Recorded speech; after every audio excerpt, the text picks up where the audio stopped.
deliberative arena, right? It is combative, it is partisan, and it is didactic. It's kind of like Fox News, but just a bit smarter, right? And however, the sheer breadth and depth of topics that we had to debate about, the various participants had to put ourselves in the shoes, or heels, if you will, of a very diverse range of actors in the international struggle for women's rights. Now, this ranged from the Afghan women living in a village outside Kabul, all the way to a chauvinistic male superior who unknowingly sexually harasses a subordinate. It was quite a surreal cognitive experience to go from fighting for the rights of women in the developing world to gain an education, to go on to protect and try to defend a sexual harasser from facing criminal charges. Now, one may question the value of such moral relativity, and that is inherent to debating. But I believe that this particular intellectual exercise is critical to a deeper understanding of the global women's rights struggle. And if there is any insight I have gleaned from this particular tournament, it is that the concerns of women are universal. Everyone wants the same things, everyone wants to have the ability to pursue their own happiness, and yet at the same time the concerns of women throughout the world are not monolithic either. And that is why we think the struggle for women's rights is still so important and is still so complex right now. The other insight I got is that women also make for very, very good debaters. And therefore, I consider it a great honor to be able to take part in this particular tournament, the inaugural SCWO Debating Championships. And I hope it will become an annual event that attracts even more school students to think more deeply about issues regarding women's rights. And if you indulge me, my third point, since today is meant to be a celebration of womankind, I'm just happy that my endeavours in this particular competition would benefit one particular woman. Now, as you guys might know, the Australian High Commission has generously offered me 2 tickets down under annual as a prize. And surprisingly enough, quite a number of women have very generously offered to be my +1, right? Yes, I never realized I had so many female fans, actually. Now, this included my esteemed teammate Sana, sitting right there, who just missed out on the 2 tickets, and surprisingly enough, my ex-girlfriend as well.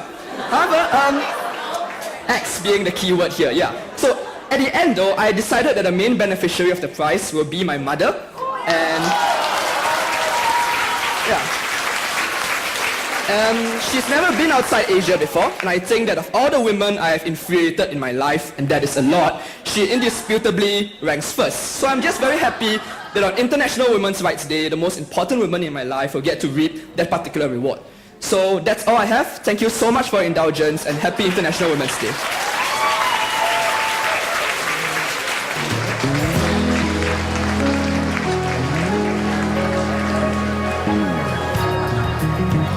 Thank you, Robin. I'm sure you and your mother will have a great time in Australia. Ladies and gentlemen, the main course will be served soon. Please enjoy.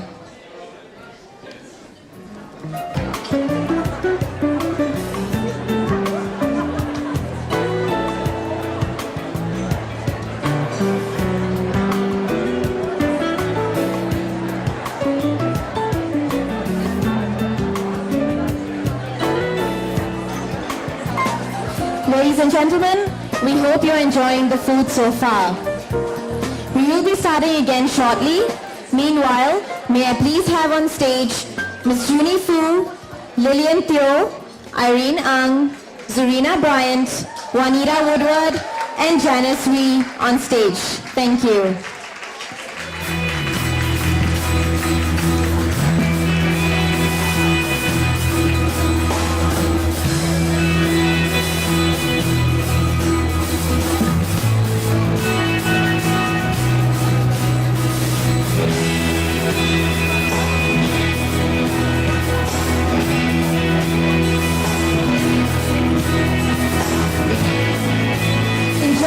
Moments, we will be launching the new Women's Register and Board Agenda, which will be a platform for networking, mentorship, and the promotion of private, public, and VWO sector directorships for women in Singapore.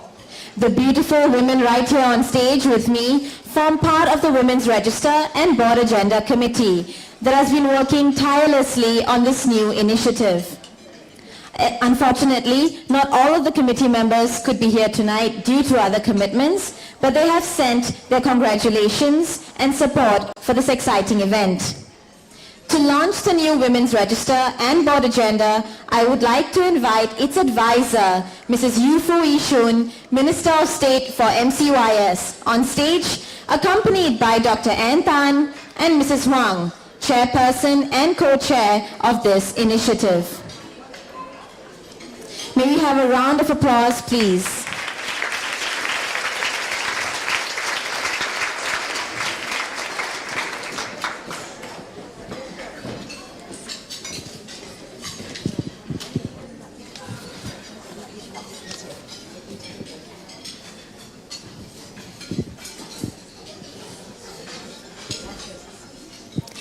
We will be launching the new Women's Register, and we have our advisor on stage right now, Mrs. Yu-Fu Yishun.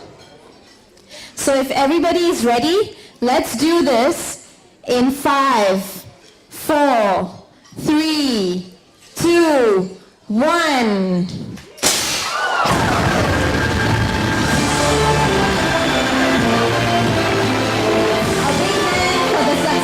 Launch of the brand new Women's Register and Board Agenda.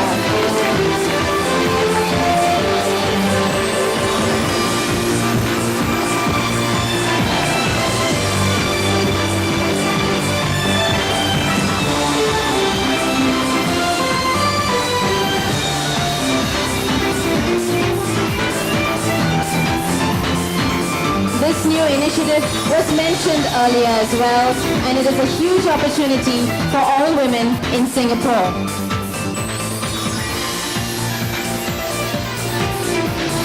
Thank you, committee members. I would like to request Mrs. Yu-Fu to please say a few words.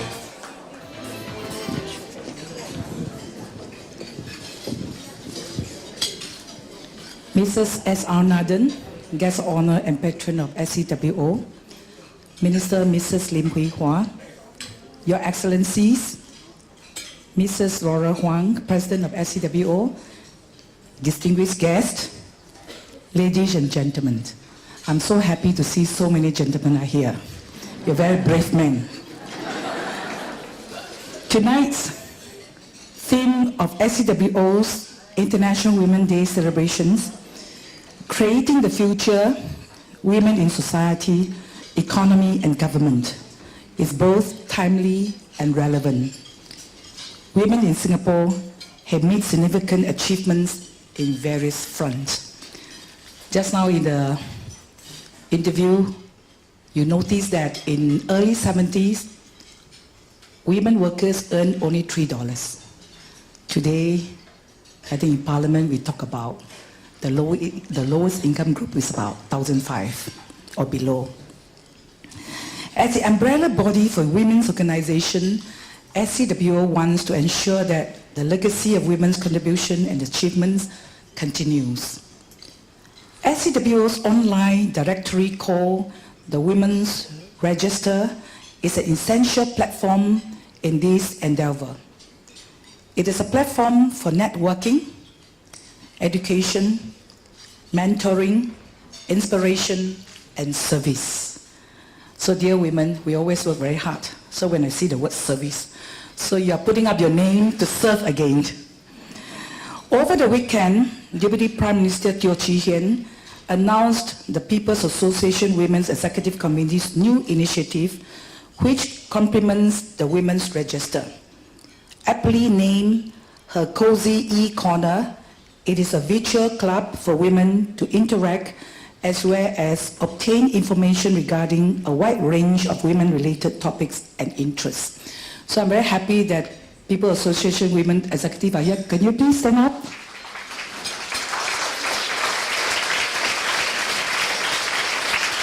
And I'm also very happy that we find a win-win collaboration. The Women's Register and her Cozy E-Corner will also give women access to a network of successful women leaders who will help other women better themselves in their careers, in the social circles, and in their families. I'm very pleased to know that to date, SCWO has enlisted more than 30 women mentors from diverse backgrounds and sectors. Are you here, dear mentors? 30 of you, please stand up. Please, please.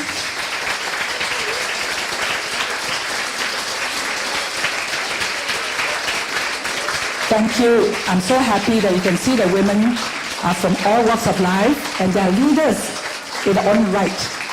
And I'm sure this online mentoring will help a lot of women. Board Agenda is the second outreach arm of Women's Register. It is a conscious and concerted initiative to raise awareness on the economic benefits of an inclusive and gender-balanced business. Board Agenda encourages and enables more women to contribute their expertise in the boardroom and committees. Maybe not just boardrooms, but also VWO, NGO, and volunteer work. Korn Ferry International recent study on board diversity in Asia Pacific revealed that only 6.4% of the directors among the 100 largest homegrown companies in Singapore were women. I'm sure we need to work harder, but I still want to say that it's based on meritocracy, and I'm sure the women were not scared of competition and of your own right. Through Board Agenda and the active participation of and partnership with PAWEC, I'm confident that more companies will recognize the considerable advantages of gender diversity at top levels of management. I remember there was one magazine of BMW. They say that now they should design according to the women's needs. Gender-balanced business is not only a matter of inclusiveness, but a business necessity. It enables companies to tap into the best leadership and talent, regardless of gender, to further innovation, productivity, profitability, and sustainability in today's global economy. I think last Saturday, the SecGen of NTUC, Minister Lim Swee Say, made a very wonderful speech. He said that he went to Denmark and he found out that why the women are so happy and productive and also have high fertility rate. So he realized that because it's their custom that men, employers, husbands, brothers, and so on must support the women. So men are not allowed to play golf in Sunday. So I congratulate SCWO and PAWEC for these initiatives and they augur well for women, our families, our community, and businesses. Women's progress and contribution to all segments of society and all walks of life are only possible. We cannot do it ourselves. I think he also mentioned why the Denmark women do so well. It's not because of women try to strive themselves. It's because of the support from the men.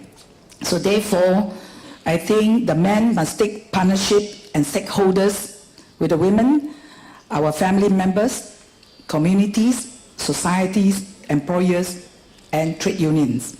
So I'd like to thank you, and once again, a happy and memorable International Women's Days. I also would like to thank our First Lady, Mrs. Naden, for the last 10 years. It was so hard for us. She even remembered that we were here at one of the events. Thank you.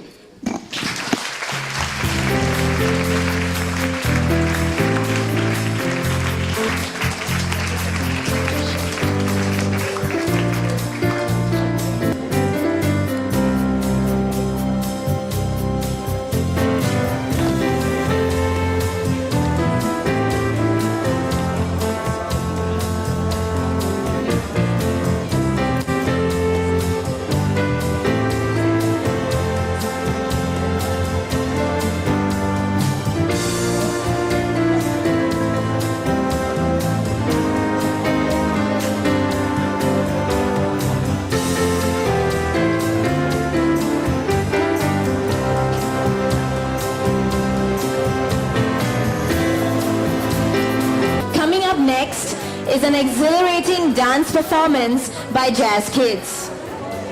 Jazz Kids is a premier performing group of kids performing. The group of talented and unique young artists sing and dance to jazz and big band swing. Jazz Kids also won 4 gold medals for Singapore at the World Championships of Performing Arts held in LA in 2008.